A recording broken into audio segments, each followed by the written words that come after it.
తిరుమలపై నుంచి మళ్లీ విమానాలు వెళ్లాయి. యుద్ధం కారణంగా విమానాల దారి మళ్లించారు. ఈ తరుణంలోనే తిరుమల ఆలయంపై నుంచి 10 విమానాలు వెళ్లాయి. తిరుమలపై నుంచి విమానాలు వెళ్లడంపై భక్తులు ఆందోళన చెందుతున్నారు. ఇక అటు ఆపరేషన్ సింధూర్ వలన కేంద్ర ప్రభుత్వం అన్ని రాష్ట్రాలకు హెచ్చరికలు జారీ చేసింది. యుద్ధం పరిస్థితుల కారణంగా భద్రతా వ్యవస్థలను హై అలర్ట్ జారీ చేయాలని ఆదేశించింది. అంతేకాకుండా అనుమానిత వ్యక్తులు కనిపిస్తే ఉపేక్షించరాదని, అత్యవసర సేవలకు రద్దు చేయాలని కూడా మెడిసిన్ సిద్ధం చేసుకోవాలని కూడా కోరింది. ఈ క్రమంలోనే ఏపీలోని గోదావరి జిల్లాలో అధికారులు హై అలర్ట్ ప్రకటించారు.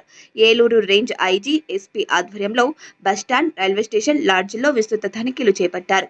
అనుమానాస్పదంగా వాహనాలను ఉంటే వాటిని కూడా సీజ్ చేయడం మొదలుపెట్టారు. దీంతో అందరినీ అప్రమత్తం చేశారు అధికారులు. అంతేకాకుండా ప్రాతినిధ్యం తిరుపతిలో కొండపై ఆలయానికి సమీపంలో తరచూ విమానాలు వెళ్తుండడం పట్ల అక్కడి ప్రజలు ఆందోళన వ్యక్తం చేస్తున్నారు. అయితే ఆగమ శాస్త్ర నిబంధనల ప్రకారం శ్రీవారి ఆలయంపై ఎటువంటి రాకపోకలు సాగకూడదు.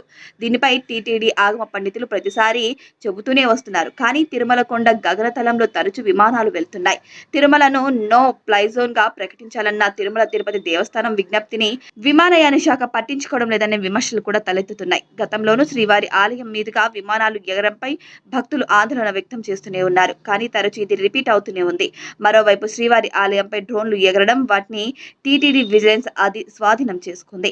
కొన్నిసార్లు కేసులు నమోదైన విషయం కూడా అందరికీ తెలిసిందే. అయితే ఈ రోజు ఉదయం నుంచే ఏకంగా 5 విమానాలు శ్రీవారి ఆలయ పరిసర ప్రాంతాల మీదుగా వెళ్లడంపై అక్కడి భక్తులు ఆందోళన వ్యక్తం చేస్తున్నారు.